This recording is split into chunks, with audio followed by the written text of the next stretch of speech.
ముందుగా చేరవచ్చిన మీ అందరికీ మన ప్రభువును మన రక్షకుడైన యేసుక్రీస్తు ప్రభుల వారి పరిశుద్ధమైన సుందరమైన నామంలో నా యొక్క హృదయపూర్వక వందనాలు తెలియజేస్తున్నాను. యోహాను సువార్త 12వ అధ్యాయము 9వ వచనము నుండి 11వ వచనం వరకు నేను చదువుతాను. కాబట్టి యూదులలో సామాన్య జనులు ఆయన అక్కడ ఉన్నాడని తెలుసుకొని యేసును చూచుటకు మాత్రమే కాక మృతులలో నుండి ఆయన లేపిన లాజరును కూడా చూడవచ్చిరి. అతనిని బట్టి యూదులలో అనేకులు తమ వారిని విడిచి యేసునందు విశ్వాసం ఉంచిరి గనుక ప్రధాన యాజకులు లాజరును కూడా చంపనాలోచించిరి. ప్రియులరా, మరి చదువుకున్నటువంటి ఈ లేఖన భాగంలో కొన్ని విలువైనటువంటి మాటలు మన కోసం దేవుడు దాచి ఉంచాడు. ఇక్కడ యూదులలో సామాన్య జనులు యేసు ప్రభువుని చూడ్డానికి వస్తున్నట్లుగా ఇక్కడ మనకు అర్థమవుతుంది. యేసు ప్రభువుని చూడ్డానికి యూదులలో ఉన్న సామాన్య జనులు గుంపులు గుంపులుగా, తండోపతండాలుగా, సమూహాలుగా, కుటుంబాలుగా రావడం మనం చూస్తున్నాం. యేసుక్రీస్తు ప్రభుల వారు ఎక్కడికి వెళ్ళినా సరే, ఆయన అరణ్యానికి వెళ్ళినా, సముద్ర తీరానికి వెళ్ళినా, ఆయన ఇంట్లో ఉన్నా, ఆయన వీధిలో ఉన్నా, ఆయన ఎక్కడ ఉన్నా సరే సామాన్య జనులు, ఆ చుట్టుపక్కల ప్రాంతాలలో ఉన్నటువంటి సామాన్య ప్రజలు, సామాన్య జనులు యేసు ప్రభువుని చూడ్డానికి వస్తున్నారు. జాగ్రత్తగా వినండి వాక్యం. యేసు ప్రభు ఎక్కడికి వెళితే అక్కడికి సామాన్య జనులు ఆయన్ని చూడ్డానికి వస్తున్నారు. ఎందుకు ఆయన్ని చూడ్డానికి వస్తున్నారు అంటే, యేసుక్రీస్తు ప్రభుల వారు చేస్తున్నటువంటి అద్భుతాలు, యేసుక్రీస్తు ప్రభుల వారు చేస్తున్నటువంటి మహత్కార్యాలు, సూచక కార్యాలు, ఆయన చేస్తున్నటువంటి బోధలు, అధికారముతో కూడుకున్నటువంటి బోధలు ప్రజలను ఆకర్షిస్తున్నాయి. గుర్తుపెట్టుకోండి, ప్రజలను ఆకర్షిస్తున్నాయి. ఆయన జీవితము ప్రజలను ఆకర్షించేదిగా ఉంది. అప్పటి వరకు ఎవరి జీవితములో చూడనటువంటి అద్భుతాలు, ఆశ్చర్యకార్యాలు, బోధలు, వింతలు యేసు ప్రభు జీవితంలో కనిపిస్తున్నాయి ప్రజలకు. యేసు ప్రభువును బట్టి, యేసు ప్రభువుల వారు చేస్తున్న బోధలను బట్టి, యేసు ప్రభువుల వారు చేస్తున్నటువంటి అద్భుతాలను, వింతలను బట్టి అనేక మంది దేవునికి దగ్గరవుతున్నారు. అనేక మంది దేవుణ్ణి తెలుసుకుంటున్నారు. అనేక మంది వారి యొక్క చెడు ప్రవర్తనను విడిచిపెట్టి సన్మార్గంలోనికి వస్తున్నారు. అనేక మంది తమ అధికారులను, తమ మత పెద్దలను, తమ పాలకులను విడిచిపెట్టి యేసు ప్రభువును వెంబడిస్తున్నారు. దేవుని మార్గంలోనికి వస్తున్నారు. దీనికి ప్రధానమైన కారణం ఏంటంటే, ఆయన చేస్తున్నటువంటి వింతలు, ఆయన చేస్తున్నటువంటి అద్భుతాలు, ఆయన చేస్తున్నటువంటి బోధలు, ఆయన చూపిస్తున్నటువంటి కరుణ, ప్రజలపైన ఆయన చూపిస్తున్నటువంటి కరుణ, ప్రజలపైన ఆయన చూపిస్తున్నటువంటి ప్రేమ, ఇవన్నీ కూడా మనుషులను ఆకర్షించాయి. యేసు ప్రభు వైపు వారిని మళ్ళిస్తున్నాయి. అందుకే యేసు ప్రభుల వారు ఎక్కడికి వెళుతున్నా సరే ప్రజలు ఆయనను చూడ్డానికి వస్తున్నారు. మరొక మాట మనం చూసుకుంటే, లూకా సువార్త 5వ అధ్యాయము, లూకా సువార్త 5వ అధ్యాయంలో 26వ వచనాన్ని ఒకసారి మనం చదువుకుంటే, అందరూ విస్మయం ఉంది. ఎందుకు విస్మయం ఉందారు? అక్కడ పక్షవాయువు గల వ్యక్తిని యేసుక్రీస్తు ప్రభుల వారు స్వస్థపరిచారు. అక్కడ ఉన్నవారందరూ కూడా విస్మయం చెందారు. అది మహా అద్భుతం. పక్షవాయువు కలిగినటువంటి వ్యక్తిని స్వస్థపరిచాడు యేసుక్రీస్తు ప్రభుల వారు. మామూలు మనిషిగా మార్చాడు. దాన్ని బట్టి అక్కడ ఉన్నవారందరూ కూడా విస్మయం చెంది వాళ్ళు ఏమనుకుంటున్నారో చూడండి. నేడు గొప్ప వింతలు చూచితిమని దేవుని మహిమపరచుచు భయముతో నిండుకొనిరి. ఏం చేస్తున్నారు ప్రజలు? వాళ్ళు ఏమని చెప్పుకుంటున్నారంటే, నేడు గొప్ప వింతలు చూచితిమి, నేడు గొప్ప వింతలు చూచితిమి. అంటే యేసుక్రీస్తు ప్రభులు వారు ఏం చేస్తున్నారు సమాజంలో? ఆయన గొప్ప గొప్ప వింతలు చేస్తున్నాడు. ఆయన గొప్ప గొప్ప వింతలు చేస్తున్నాడు. ఆయన చేస్తున్నవి గారడీలు కాదు, ఆయన చేస్తున్నవి మోసాలు కాదు, ఆయన చెబుతున్నవి కల్పనలు కాదు, మనుషులు కల్పించినటువంటి కథలు కాదు. ఆయన చేస్తున్నవి మోసాలు కాదు, గారడీలు కాదు. ఆయన చేస్తున్నవి వాస్తవాలు, ఆయన చేస్తున్నవి నిజమైనవి. ఆయన ఏం చేస్తున్నాడంటే, ప్రజల కళ్ళ ముందే అనారోగ్యంతో బాధపడుతున్న వారిని బ్రతికిస్తున్నాడు, స్వస్థపరుస్తున్నాడు. పక్షవాయువు గల వారిని బాగు చేస్తున్నాడు. కుష్ఠరోగంతో ఉన్నవారిని శుద్ధులుగా చేస్తున్నాడు. చనిపోయిన వారిని లేపుతున్నాడు. ఇవి ప్రజల కళ్ళ ముందు జరుగుతున్నాయి. ప్రజల జీవితాల్లో గొప్ప చైతన్యం వస్తుంది. ప్రజల జీవితాల్లో గొప్ప మార్పు వస్తుంది. ప్రజలందరూ కూడా దేవుని వైపు తిరుగుతున్నారు. యేసు ప్రభు యొక్క జీవితాన్ని బట్టి, ఆయన బోధనలను బట్టి ప్రజలందరూ దేవుణ్ణి మహింపరుస్తున్నారు. ఆయన గొప్ప గొప్ప వింతలు చేస్తున్నట్లుగా ఇక్కడ మనకు అర్థమవుతుంది. ప్రజలందరూ కూడా ఆయన చేస్తున్నటువంటి వింతల గురించి మాట్లాడుకుంటున్నారు.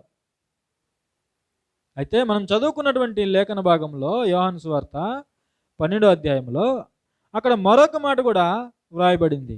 చూడండి, 10వ వచనములో, 9వ వచనములో, కాబట్టి యూదులలో సామాన్య జనులు ఆయన అక్కడ ఉన్నాడని తెలుసుకొని యేసును చూచుటకు మాత్రమే కాక, ఇక్కడ వాళ్ళు వచ్చింది యేసు ప్రభువుని మాత్రమే చూడడానికి కాదు, యేసు ప్రభువుని చూడడానికి మాత్రమే అక్కడికి వాళ్ళు రాలేదు. మరొక వ్యక్తిని చూడడానికి వచ్చారు. వాళ్ళు మరొక వ్యక్తిని చూడడానికి వచ్చారు. ఇప్పుడు యేసు ప్రభువుల వారిని చూడడానికి వచ్చారంటే అందులో అర్థం ఉంది. ఎందుకు? ఆయన వింతలు చేస్తున్నాడు. ఆయన ఏం చేస్తున్నాడు? వింతలు, అద్భుతాలు. మనుషులను ప్రేమిస్తున్నాడు, కరుణ చూపిస్తున్నాడు, స్వస్థతలు చేస్తున్నాడు, ప్రజల పక్షాన ఆయన నిలబడుతున్నాడు. కాబట్టి ఆయన్ని చూడటానికి వస్తున్నారు ప్రజలు. అయితే ఇక్కడ మరొక వ్యక్తిని చూడడానికి వచ్చారు ప్రజలు. ఎవరా వ్యక్తి? మృతులలో నుండి ఆయన లేపిన లాజరును. ఎవరిని చూడడానికి వస్తున్నారట? యేసు ప్రభుల వారు ఎవరినైతే మృతులలో నుండి లేపాడో ఆ వ్యక్తిని చూడడానికి వస్తున్నారు. ఆ వ్యక్తిని. ఈరోజు మనలో అనేక మందికి ఆశ ఉంటుంది. ఏంటంటే, ప్రజలు నన్ను చూడడానికి రావాలి, నన్ను గనపరచాలి, నన్ను పొగడాలి, నా గురించి మాట్లాడుకోవాలి. ఆశ ఉంటుందా? ఉండదా? ఈ స్వార్థం అనేది ఉంటుందా? ఉండదా? మనుషుల్లో ఉంటుంది. చాలామంది కోరుకుంటారు, ప్రజలందరూ నా గురించి మాట్లాడుకోవాలి, ప్రజలు అందరూ నన్ను గనపరచాలి, నా గురించి గొప్పగా మాట్లాడుకోవాలి అనుకుంటారు చాలామంది. నిజంగా ఈరోజు అనేక మంది మనలను చూడడానికి రావాలి, మన గురించి మాట్లాడుకోవాలి, మన యొద్దకు రావాలి, మన బోధలు వినాలి, మనలను చూడాలి అని ఒకవేళ మనం అనుకుంటే మనము ఏం చేయాలి? ఇక్కడ యేసు ప్రభువుని చూచుటకు మాత్రమే కాదు వాళ్ళు వచ్చింది, లాజరును చూడడానికి వచ్చారు. లాజరుని ఎందుకు చూడడానికి రావాలి చెప్పండి? లాజరుని ఎందుకు చూడడానికి రావాలి? ఎందుకంటే దానికి ముందే లాజరు ఏమైపోయాడు? చనిపోయాడు. లాజరు చనిపోయాడని అందరికీ తెలుసు, యూదుల్లో అందరికీ తెలుసు.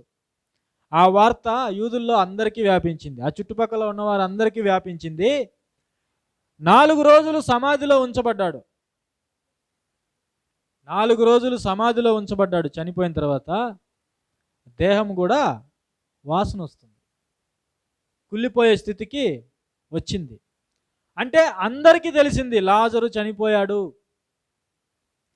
అయితే ఇప్పుడు ఎందుకు వస్తున్నారు లాజర్ను చూడడానికంటే, లాజరుని యేసుక్రీస్తు ప్రభుల వారు మృతులలో నుండి బ్రతికించాడు.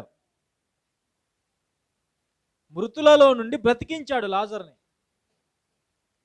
కాబట్టి ఈ మహా గొప్ప అద్భుతాన్ని, ఈ గొప్ప వింతని చూడ్డానికి వస్తున్నారు.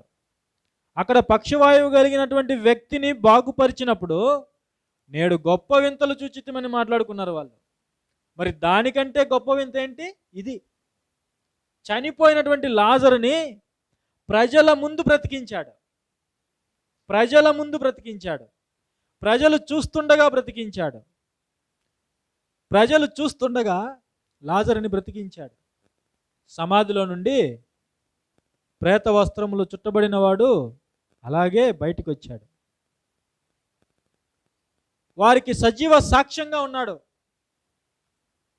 యేసు ప్రభుల వారికి సాక్షిగా ఉన్నాడు అక్కడ లాజరు. లాజరు ఇప్పుడు వాళ్ళ దృష్టికి ఒక వింతగా ఉన్నాడు. గుర్తుపెట్టుకోండి, లాజరు ఎలా ఉన్నాడు? ఒక వింతగా ఉన్నాడు సామాన్య జనులకు, యూదులకు. అంతేకాదు, ఆ లాజరును బట్టి చాలామంది యేసు ప్రభు మీద విశ్వాసం ఉంచారు. లాజరును బట్టి. ఎందుకు? లాజరు జీవితంలో అద్భుతం జరిగింది. చనిపోయినటువంటి లాజరు తిరిగి బ్రతికాడు. ఎవరిని బట్టి అంటే యేసుక్రీస్తు ప్రభుల వారు బ్రతికించాడు. లాజరు సాక్షిగా ఉన్నాడు. కాబట్టి ఈ లాజరును బట్టి అనేక మంది యేసు ప్రభు మీద విశ్వాసం ఉంచారు. అందుకే లాజరుని చూడడానికి ప్రజలు వస్తున్నారు.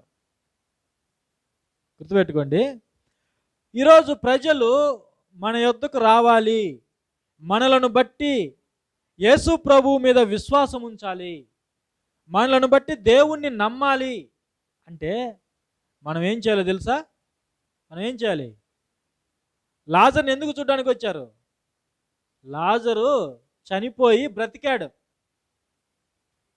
బ్రతికించింది ఎవరు? యేసు ప్రభుల వారు. అంటే ప్రజలు మన యొద్దకు రావాలి, మనల్ని బట్టి దేవుణ్ణి తెలుసుకోవాలి, మన జీవితము ప్రభువుకి సాక్షిగా ఉండాలి అంటే మనం కూడా ఏమవ్వాలి? చనిపోయి బ్రతకాలి. లాజరు భౌతికంగా చనిపోయాడు, భౌతికంగా బ్రతికాడు. మనమైతే ఏం చేయాలి? మన పాప జీవితంలో మనం మరణించాలి. ఏమవ్వాలి? మన పాప జీవితంలో మనం మరణించాలి. క్రీస్తులో నూతనంగా మనం బ్రతకాలి. క్రీస్తు ద్వారా బ్రతికింపబడాలి. తిరిగి మనల్ని ఎవరు లేపేది? పాప జీవితంలో నుండి పరిశుద్ధులుగా ఎవరు మనల్ని మార్చేది? యేసుక్రీస్తు ప్రభుల వారు. ఆయన క్రొత్త జన్మని మనుషులకు ప్రవేశపెట్టాడు. క్రొత్త జన్మని బాప్తిస్మము ద్వారా నీటిలో మన పాత జీవితాన్ని మనం చంపేయాలి. ఊరికినే మనకు ఆశీర్వాదం రాదు. ఊరికినే ప్రజలు మనల్ని చూడడానికి ఇష్టపడరు. ఊరికినే ప్రజలు మన దగ్గరికి రావడానికి, మనల్ని బట్టి మారడానికి సిద్ధంగా లేరు. గుర్తుపెట్టుకోండి, మన జీవితంలో మార్పు అనేది ఉండాలి. మనము లోకానికి ఒక వింతగా కనపడాలి. ఏంటా వింతంటే, చనిపోయి నీవు మరలా బ్రతకాలి. పాత జీవితము నీటిలో చంపేయాలి. బాప్తిస్మము ద్వారా చంపేయాలి. బాప్తిస్మము ద్వారా మనం మరణించాలి. క్రీస్తు ద్వారా మనము బ్రతికింపబడాలి. క్రీస్తు ద్వారా మనం బ్రతికింపబడాలి. ఎఫెసీ పత్రిక 2వ అధ్యాయం చూడండి. ఎఫెసీ పత్రిక 2వ అధ్యాయము ప్రారంభము నుండి చదవండి. మీ అపరాధముల చేతను పాపముల చేతను మీరు చచ్చిన వారై ఉండగా ఆయన మిమ్మును క్రీస్తుతో కూడా బ్రతికించెను. యేసుక్రీస్తు ప్రభుల వారు తానున్న కాలంలో భౌతికంగా మనుషులను సమాధుల్లో నుండి లేపాడు, మృతులలో నుండి లేపాడు. అయితే తాను శిలువలో మరణించడం ద్వారా ఆయన విలువైన, పరిశుద్ధమైన, నిర్దోషమైన గొర్రెపిల్ల కంటే అమూల్యమైనటువంటి రక్తాన్ని చిందించడం ద్వారా ఆధ్యాత్మికంగా చనిపోయినటువంటి మనల్ని బ్రతికించాడు. పాపముల ద్వారా, అపరాధముల చేత చచ్చిన స్థితిలో ఉన్నటువంటి మనలను ప్రభుల వారు బ్రతికించాడు. అంటే మన పాత జీవితం చనిపోవాలి. పాత జీవితం ద్వారా మనం చనిపోయిన స్థితిలో ఉన్నాం. మనం ఏ స్థితిలో ఉన్నాం? పతనమైనటువంటి స్థితిలో ఉన్నాం, కుళ్ళిపోయిన స్థితిలో ఉన్నాం. మన పాత జీవితము శరీర కోరికలతో కూడినది. మనసు యొక్కయు శరీరం యొక్కయు కోరికలను నెరవేర్చుకొనుచు దేవుని యొక్క ఉగ్రతకు పాత్రులమై ఉన్నాము. ఒకప్పుడు మనం దేవుడు తెలియనటువంటి జీవితం, లోకాన్ని ఆశ్రయించినటువంటి జీవితం, లోక పద్ధతులని ఆశ్రయించినటువంటి జీవితం, మూఢనమ్మకాలతో కూడుకున్నటువంటి జీవితం. గతంలో దేవుళ్ళు కాని వారికి మనము పూజలు చేశాం, ఆరాధించాం. దేవుళ్ళు కాని వారిని దేవుళ్ళు అనుకున్నాం. ఇప్పటికి కూడా సమాజం ఎలా ఉందంటే మనుషులను దేవుళ్ళుగా ఆరాధిస్తున్నారు. ఇప్పటికీ ఎంతోమంది సినిమా హీరోలని దేవుళ్ళుగా భావిస్తున్నారు. సినిమా హీరోలని వాళ్ళందరూ కూడా సినిమాలో హీరోలే, కానీ నిజంగా హీరోలు కాదు. కానీ ప్రజలు ఎలాంటి గుడ్డితనంలో ఉన్నారంటే వారి కోసము ప్రాణాలు తీసుకుంటున్నారు. ఈరోజు వారి కోసం, వారి సినిమాలు చూడడానికి ఎగబడుతూ తొక్కిసలాటలో ప్రాణాలు కోల్పోతున్నారు. చూడండి, వారి కోసము ఆత్మహత్యలు చేసుకుంటున్నారు. వారు బాగానే ఉంటున్నారు. మనం ఎవరినైతే హీరోలుగా ఆరాధిస్తున్నామో, దేవుళ్ళుగా ఆరాధిస్తున్నామో, పాలాభిషేకాలు చేస్తున్నామో, పూజిస్తున్నామో వారు బాగానే ఉంటారు. కానీ ఇక్కడ ఎవరైతే వారిని దేవుళ్ళుగా భావిస్తున్నారో వారు అజ్ఞానంతో ప్రాణాలు కోల్పోతున్నారు. వాళ్ళ జీవితాన్ని ముగించుకుంటున్నారు. చూడండి ఎంత అజ్ఞానంలో ప్రజలు ఉన్నారు, ఎంత అజ్ఞానంలో ప్రజలు ఉన్నారు. మనం ఎవరి కోసం బ్రతకాలి చెప్పండి? మన బాధ్యత ఏంటి? తల్లిదండ్రులు పట్టించుకోవడం లేదు, కుటుంబాన్ని పట్టించుకోవడం లేదు. నటుల కోసం ఈరోజు ప్రాణాలు తీసుకుంటున్నారు. చూడండి, అదేనా నీ బాధ్యత? భార్య బిడ్డల్ని పట్టించుకునే వాళ్ళు లేరు, తల్లిదండ్రుల్ని పోషించే వాళ్ళు లేరు. తల్లిదండ్రుల ఆశలన్నీ పిల్లల మీద పెట్టుకొని వాళ్ళు బ్రతుకుతూ ఉంటారు. అయితే వీళ్ళు ఎవరి కోసం ప్రాణాలు కోల్పోతున్నారు? వీళ్ళు ఎవరి కోసం ప్రాణాలు తీసుకుంటున్నారు? నటుల కోసం. తల్లిదండ్రులకి తీరని శోకాన్ని మిగులుస్తున్నారు. చూడండి యవనస్తులు ఈరోజు కుటుంబాన్ని పట్టించుకోవడం లేదు, పిల్లల్ని పట్టించుకోవడం లేదు, భార్యని పట్టించుకోవడం లేదు. మనుషులే దైవాలుగా ఈరోజు చేసుకొని బ్రతుకుతున్నారు. అందుకే అర్ధాంతరంగా వాళ్ళ జీవితాలని ముగించుకుంటున్నారు. ఇక్కడ గతంలో మన జీవితం కూడా అలాగే ఉన్నది. గతంలో మన జీవితాలు కూడా సినిమాలకు బానిసలు, సినిమా నటులకి బానిసలుగా ఉన్నాం. ఒకప్పుడు వాళ్ళ పేర్లే జపించుకునే వాళ్ళం, అవునా కదా? వాళ్ళ పేర్లే తలపోసుకునే వాళ్ళం, వాళ్ళ గురించే మాట్లాడుకునే వాళ్ళం. పాపపు జీవితంలో చనిపోయినటువంటి స్థితిలో ఒకప్పుడు మనం ఉన్నాం. ఇప్పటికీ కూడా చాలామంది సినిమాలు చూసేవాళ్ళు, సీరియళ్ళు చూసేవాళ్ళు, వాటికి బానిసలైన వాళ్ళు ఉన్నారు. మరి మన జీవితం ఎలా ఆశీర్వదింపబడుతుంది చెప్పండి? మన జీవితం ఎలా ఆశీర్వదింపబడుతుంది? మనల్ని బట్టి ఎలా అనేక మంది ప్రజల వద్దకు వస్తారు? అలా ఉంటే ఎవరు మనల్ని బట్టి ప్రభు యొద్దకు రారు. ఇక్కడ క్రీస్తుతో కూడా దేవుడు మనల్ని బ్రతికించాడు. లాజరుని దేవుడు ప్రభుల వారు మృతుల్లో నుండి బ్రతికించాడు. ఆ లాజరును బట్టి అనేక మంది ప్రభు మీద విశ్వాసము ఉంచారు. నీవు ప్రభు ద్వారా బ్రతికింపబడితే నీలో మార్పు అనేది కనిపిస్తుంది. నీవు లోకానికి ఒక వింతగా కనిపిస్తావు. అంటే పాత జీవితం ఇక నీలో కనిపించదు. నిన్ను గతంలో చూచినటువంటి ప్రజలు ఇప్పుడు నిన్ను చూస్తున్నటువంటి జీవితాన్ని బట్టి వాళ్ళు ఆశ్చర్యానికి గురవుతారు. అదే వింతంటే. చనిపోయినటువంటి లాజరుని సజీవునిగా చూసి వారందరూ కూడా దేవుణ్ణి మహిమపరిచారు, దేవుని యొద్దకు వచ్చారు. నీవు ఒకవేళ నిజంగా క్రీస్తు చేత బ్రతికింపబడితే బాప్తిస్మము ద్వారా నీ పాత జీవితాన్ని నీటిలో నువ్వు చంపేసుకుని ఉంటే నీ జీవితం ఎలా ఉంటుందో తెలుసా? లోకానికి ఒక వింతగా ఉంటుంది, ఆకర్షణీయంగా ఉంటుంది. ప్రజలందరూ కూడా నీ జీవితాన్ని చూసి ఆశ్చర్యపోతారు. నీ జీవితం అనేక మందిని ఆకర్షించేదిగా ఉంటుంది. నీ జీవితం ఆకర్షించేదిగా ఉంటుంది. ఎందుకంటే గతములో పాపములో నీవు బ్రతికావు. అయితే ఇప్పుడు పాపము లేని జీవితాన్ని బ్రతుకుతున్నావు, సన్మార్గంలో ఉన్నావు, దేవుని కొరకు బ్రతుకుతున్నావు. దేవునిలో ఉన్నటువంటి ప్రేమ, కరుణ, జాలి ఇవన్నీ నీ జీవితంలో ప్రజలు చూచినప్పుడు నిజంగా ప్రజలు నిన్ను చూడడానికి వస్తారు, మనతో ఉండడానికి ఇష్టపడతారు, మనల్ని బట్టి దేవుణ్ణి తెలుసుకుంటారు. మరి ఆ విధంగా ఉందా ఒకసారి మీరు ఆలోచన చేయండి.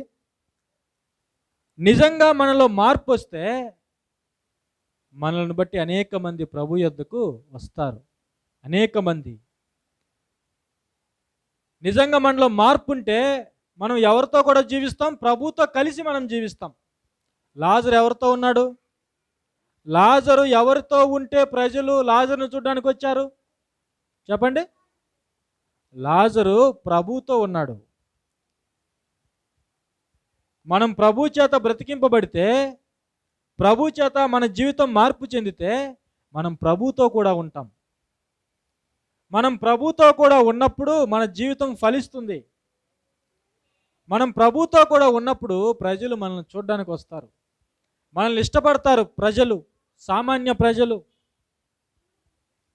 చూడండి, ఒక మాట మనం చూసుకుందాం. గలతీ పత్రిక 1వ అధ్యాయము 22వ వచనం చూడండి. 22వ వచనం. క్రీస్తునందున్న యోదయ సంఘముల వారికి నా ముఖ పరిచయము లేకుండెను గాని మునుపు మనలను హింస పెట్టినవాడు తాను పూర్వమందు పాడు చేయుచు వచ్చిన మతమును ప్రకటించుచున్నాడను సంగతి మాత్రమే విని వారు నన్ను బట్టి దేవుని మహిమపరచిరి. అండర్లైన్ చేసుకోండి ఆ మాట. యూదయ సంఘముల వారికి పౌలు గారి యొక్క ముఖ పరిచయం లేదు. అయితే గతంలో పౌలు ఏం చేసేవాడు? సౌలుగా ఉన్నప్పుడు అంటే సంఘాన్ని అపరిమితముగా హింసించేవాడు, క్రీస్తు శిష్యులను హింసించేవాడు, ప్రభువుని వెంబడిస్తున్న వారిని జైల్లో వేసి హింస పెట్టేవాడు. అలాంటి పౌలులో, అలాంటి సౌలులో ఆ రోజున్నటువంటి ప్రజలు గొప్ప మార్పును చూశారు. గుర్తుపెట్టుకోండి, మనలను బట్టి ప్రజలు దేవుని యొద్దకు రావాలి, దేవుణ్ణి మహిమపరచాలంటే మనలో గొప్ప మార్పు చూడాలి ప్రజలు. మాటలు కాదు మనుషులకు కావాల్సింది. మనుషులకు ఏం కావాలి? ప్రవర్తనలో మార్పు రావాలి. మన ప్రవర్తనలో మార్పు రావాలి. ప్రజలు మారాలంటే, ప్రజలు మారాలని ఆశపడే నీవు మొదట ఏం చేయాలి? నువ్వు మారాలి. మనం మారాలి మొదట. ప్రజలు గొప్ప మార్పుని మనలో గమనించినప్పుడు ప్రజలు మనలను బట్టి దేవుణ్ణి మహింపరుస్తారు. పౌలు గురించి వాళ్ళు విన్నారు. ఏమని విన్నారు? క్రీస్తుని ప్రకటిస్తున్నాడు, సువార్తను ప్రకటిస్తున్నాడు, అనేక మందిని దేవునిలోనికి నడిపిస్తున్నాడు. అనేక మందికి క్రీస్తు ప్రేమను చూపిస్తున్నాడు. గతంలో అయితే సంఘాన్ని హింసించేవాడు. నీలో ఉందా ఈ మార్పు? నీ మార్పుని నీ ఇంట్లో వాళ్ళు గుర్తిస్తున్నారా? నువ్వు మారినట్లుగా, నీ జీవితంలో గొప్ప మార్పు వచ్చినట్లుగా, మన జీవితంలో గొప్ప మార్పు వచ్చినట్లుగా మన వారు గుర్తిస్తున్నారా? మన చుట్టూ ఉన్నవారు గుర్తిస్తున్నారా? ఏం గుర్తిస్తున్నారు చెప్పండి? క్రీస్తులోనికి రాకముందు సినిమాలు చూసాము, క్రీస్తులోనికి వచ్చిన తర్వాత కూడా సినిమాలు చూస్తున్నాం. క్రీస్తులోనికి రాకముందు సీరియల్ చూస్తున్నాం, క్రీస్తులోనికి వచ్చిన తర్వాత కూడా సీరియల్ చూస్తున్నాం. క్రీస్తులోనికి రాకముందు సిగరెట్లు తాగాము, బీడీలు తాగాము, గుట్కాలు వేసుకున్నాము, పాన్ పరాకులు వేసుకున్నాము, ఇష్టం వచ్చిన పనులన్నీ చేశాము. క్రీస్తులోనికి వచ్చిన తర్వాత కూడా అదే జీవితాన్ని మనం జీవిస్తున్నప్పుడు మన జీవితంలో గొప్ప వింత ఉందా? మన జీవితంలో మార్పు ఉందా? చెప్పండి. మనల్ని బట్టి ప్రజలు దేవుణ్ణి మహింపరుస్తారా? మనల్ని బట్టి ప్రజలు దేవుని యొద్దకు వస్తారా? చెప్పండి. ఎందుకు వస్తారు? ఏం అవసరం చెప్పండి? నీ జీవితం ఇతరులకు మాదిరిగా లేనప్పుడు, క్రీస్తు ప్రేమ నీలో లేనప్పుడు, క్రీస్తు త్యాగం నీలో లేనప్పుడు, క్రీస్తు కరుణ నీలో లేనప్పుడు, క్రీస్తు లాంటి జీవితం నీలో లేనప్పుడు ప్రజలు నిన్ను ఎందుకు వెంబడిస్తారు? చెప్పండి. యేసు ప్రభుని ఎందుకు వెంబడించారు? ఆయన జీవితం ఒక వింతగా ఉంది. లాజరును చూడడానికి ఎందుకు వచ్చారు?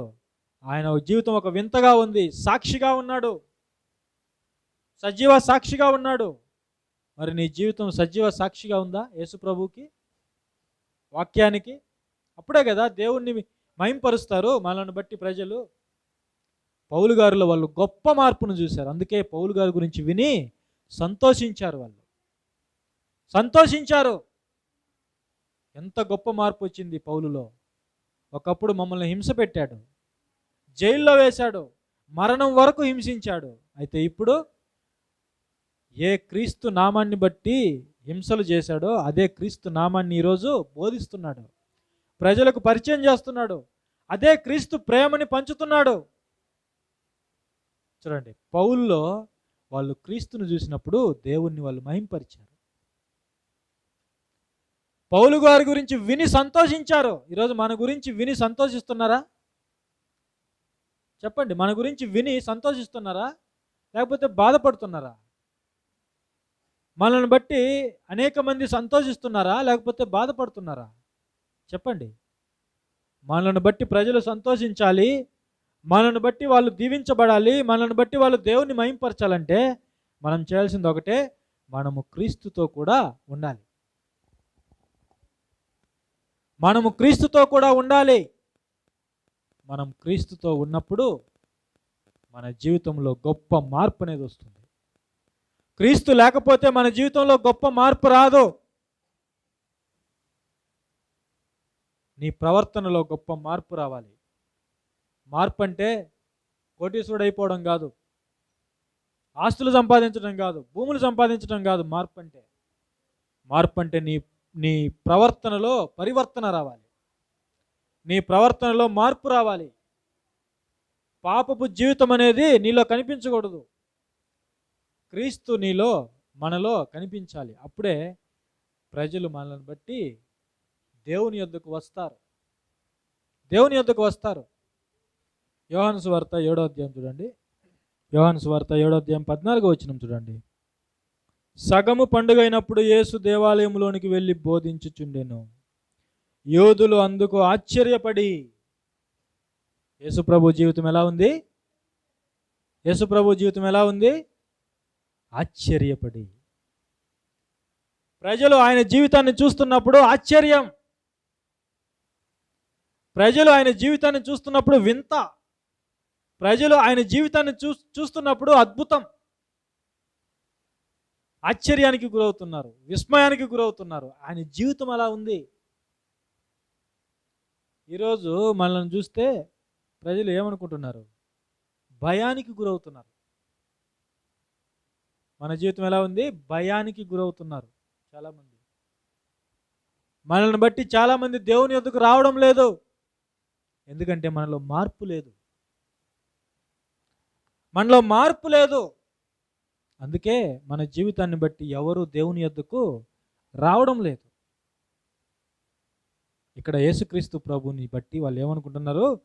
ఆయన జీవితాన్ని బట్టి యూదులు ఆశ్చర్యపడి, చదువుకొనని ఇతనికి ఈ పాండిత్యం ఎట్లు వచ్చెనని చెప్పుకొనిరి. వాళ్ళు చెప్పుకుంటున్నారు యేసుప్రభు గురించి, ఈ పాండిత్యం, ఇంత గొప్ప పాండిత్యం, ఇంత గొప్ప బోధ, అధికారంతో కూడుకున్నటువంటి బోధ, ప్రేమతో కూడుకున్నటువంటి బోధ, కనికరంతో కూడుకున్నటువంటి బోధ, ఈయనకి ఎక్కడి నుంచి వచ్చింది ఈ పాండిత్యం? ఏం బోధిస్తున్నాడో అదే చేస్తున్నాడు, ఏం చేస్తున్నాడో దాన్నే బోధిస్తున్నాడు. అలాంటి వ్యక్తులు ఉన్నారా ఈరోజు సమాజంలో? చెప్పండి, అలాంటి వ్యక్తులు ఉన్నారా? పేదవారిని ప్రేమించే వ్యక్తులు ఉన్నారా? అనారోగులను ప్రేమించే వ్యక్తులు ఉన్నారా? కరుణతో హక్కును చేర్చుకునే ప్రజలు ఉన్నారా? ఈరోజు అధికారులు ఉన్నారా? శ్రీమంతులు ఉన్నారా? యేసు ప్రభువులా బ్రతికే వాళ్ళు ఉన్నారా ఈరోజు సమాజంలో? లేరు. ఆయన ఎలా బ్రతికితే ఆయన జీవితము ఇతరులకు ఏ విధంగా ఆశ్చర్యాన్ని కలిగించిందో మన జీవితం కూడా, మన జీవితం ఇతరులకు ఆశ్చర్యకరంగా ఉండటానికి చదువు అవసరం లేదు, ధనం అవసరం లేదు, అధికారం అవసరం లేదు. మీరు యేసుతో నడవండి. ఎవరితో నడవాలి? యేసుతో నడవండి. యేసు చెప్పిన మాటలు సమాజానికి బోధించండి. యేసు చూపిన మార్గంలో నడవండి, చాలు. గొప్ప గొప్ప చదువులు అవసరం లేదు, చదువు వద్దని చెప్పటం లేదు. అయితే వారున్న స్థితిలో యేసుక్రీస్తు ప్రభువుని వెంబడించగలిగితే, ఆయన మార్గాన్ని వెంబడించగలిగితే, ఆయన మాదిరిని లోకాన్ని చూపించగలిగితే, లోకానికి అనేక మందికి నీ జీవితం ఆశ్చర్యకరంగా ఉంటుంది. నిన్ను చూసిన వాళ్ళు ఆశ్చర్యపోతారు.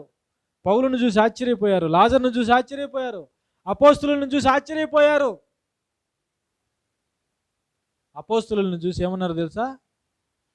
భూలోకమును తలక్రిందులు చేసిన వారు ఇక్కడికి కూడా వచ్చారు. అపోస్తుల కార్యాలు 17వ అధ్యాయం చదవండి. భూలోకమును తలక్రిందులు చేసిన వారు ఇక్కడికి కూడా వచ్చారు. లోకాన్ని తలక్రిందులు చేశారట. చూడండి, లోకాన్ని తలక్రిందులు చేశారు. వారి బోధలతో లోకాన్ని తలక్రిందులు చేశారు. యేసు ప్రభు మార్గముతో, యేసు ప్రభు బోధనలతో లోకాన్ని తలక్రిందులు చేశారు. లోకాన్ని దేవుని వైపు తిప్పారు. ఇప్పుడు కూడా మీరు చూడండి, ఇప్పుడు కూడా అదే విధంగా అనేక మంది లోకాన్ని తలక్రిందులు చేస్తున్నారు, భూమిని తలక్రిందులు చేస్తున్నారు. ఇప్పుడు మరలా రండి, యోహాను సువార్త. యేసు ప్రభు గురించి ఏమని మాట్లాడుకుంటున్నారు వాళ్ళు? ఆశ్చర్యపడి, చదువుకొనని ఇతనికి ఈ పాండిత్యం ఎట్లు వచ్చినని చెప్పుకునేరి. అందుకు యేసు, నేను చేయు బోధ నాది కాదు, నన్ను పంపిన వానిదే. యేసు ప్రభు ఏమన్నాడు? నా బోధకు మీరు ఆశ్చర్యపోతున్నారు, నా క్రియలకు మీరు ఆశ్చర్యపోతున్నారు. అయితే నేను చేస్తున్న క్రియలు, నేను చేస్తున్న బోధలు నావి కాదు. ఎవరివి? నన్ను పంపిన వానివి. నన్ను ఎవరు పంపింది? నా తండ్రి. నా తండ్రి నన్ను పంపాడు. నా తండ్రి నన్ను పంపాడు. నేను చేస్తున్నవి ఆయన బోధలు, నేను మాట్లాడుతున్నవి ఆయన మాటలు, నేను చేస్తున్నవి ఆయన క్రియలు. ఎవడైనను ఆయన చిత్తము చొప్పున చేయ నిశ్చయించుకొనిన ఎడలా ఆ బోధ దేవుని వలన కలిగినదో లేక నా అంతట నేనే బోధించుచున్నానో వాడు తెలుసుకొనును. దేవుని చిత్తము చొప్పున మనం జరిగించాలి. క్రీస్తు బోధ మనం చేయాలి.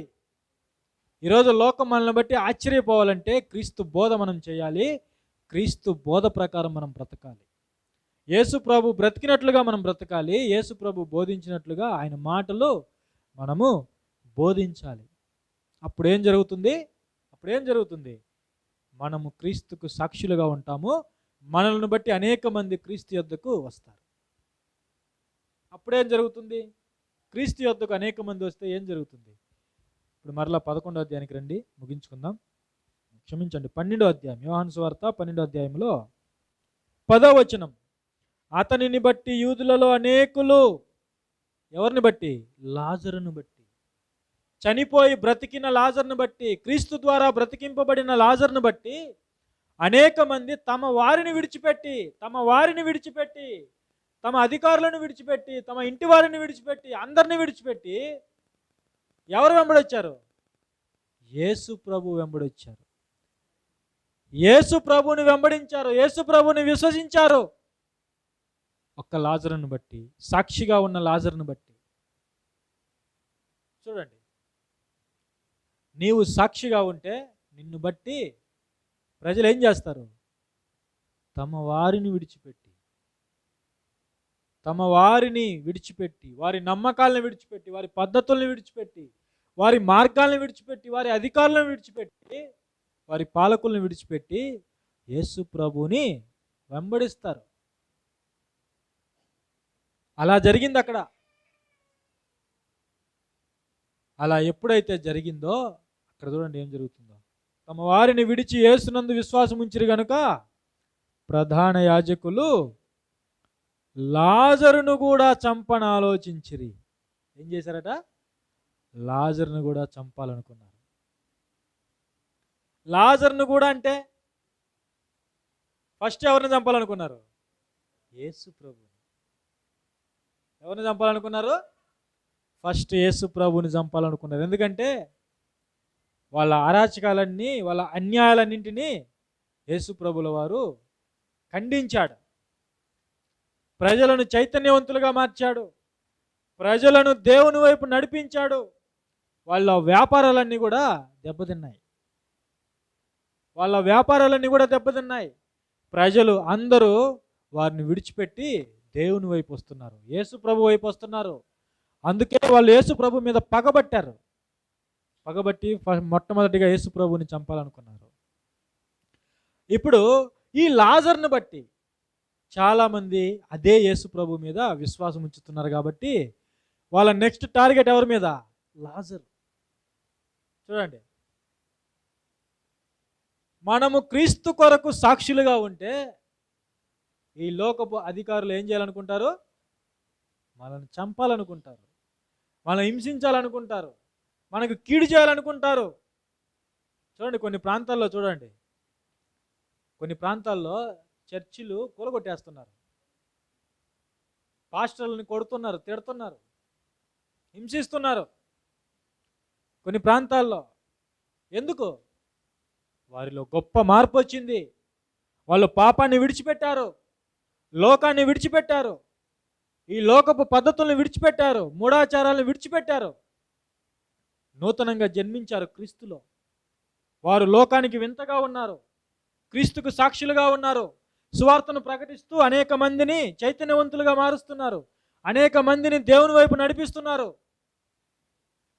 గ్రామాలు మారిపోతున్నాయి, కొన్ని ప్రాంతాల్లో పట్టణాలు మారిపోతున్నాయి. వారిని బట్టి, సాక్షులను బట్టి, అనేక మంది పాస్టర్లను బట్టి, అనేక మంది దైవజనులను బట్టి. అందుకే వాళ్ళ టార్గెట్ ఎవరి మీద తెలుసా? పాస్టర్ల మీద, చర్చిల మీద. చూడండి, జరుగుతుందా లేదా? ఇప్పటికీ బైబిల్ ఏమని చెప్తుంది? మన కళ్ళకు కట్టినట్లుగా చూపిస్తుంది. సాక్షిగా ఉన్నటువంటి లాజరుని చంపాలనుకున్నారు. అదే క్రీస్తుకి సాక్షులుగా, వాక్యానికి ప్రతినిధులుగా ఉన్నటువంటి దైవజనుల్ని ఈరోజు చాలామంది నాశనం చేయడానికి చూస్తున్నారు. చాలామంది. ఎందుకు? వారిలో నిజంగా మార్పు ఉంది, వారిలో నిజంగా మార్పు వచ్చింది. వారు ప్రజలను దేవుని వైపు మరలిస్తున్నారు. వారిని బట్టి అనేక మంది, వారి బోధనలను బట్టి, వారి ప్రవర్తనను బట్టి, మారిన వారి జీవితాన్ని బట్టి చాలామంది క్రీస్తుకు దగ్గరవుతున్నారు, ప్రభువుని చేరుకుంటున్నారు. అందుకే ఆనాడు ప్రధాన యాజకులు ఏ విధంగా అయితే వ్యవహరించారో, ఏ విధంగా ఆలోచించారో, ఇప్పుడున్నటువంటి అనేక మంది ఇదే విధంగా క్రైస్తవులకు, దైవజనులకు హాని చేయడానికి చూస్తున్నారు. పిల్లరా, చూడండి, మన జీవితంలో నిజంగా మార్పు అనేది ఉంటే ఇలాంటి పరిస్థితులే మనకు ఎదురవుతాయి. ఎందుకంటే నిజంగా మారినటువంటి నీ జీవితము అనేక మందిని మారుస్తుంది. నీ జీవితం మారితే అనేక మంది నీ జీవితాన్ని బట్టి మారుతారు. అనేక మంది నిన్ను బట్టి క్రీస్తు యొద్దకు వస్తారు. మనల్ని బట్టి వస్తున్నారా క్రీస్తు యొద్దకు? నిజంగా మారినటువంటి పౌలు ఎన్నో సంఘాలు కట్టాడు, ఎన్నో ప్రయాణాలు చేశాడు, ఎన్నో హింసలు అనుభవించాడు, ఎన్నో బాధలు అనుభవించాడు. 2 కొరింథీ 11వ అధ్యాయం చదవండి.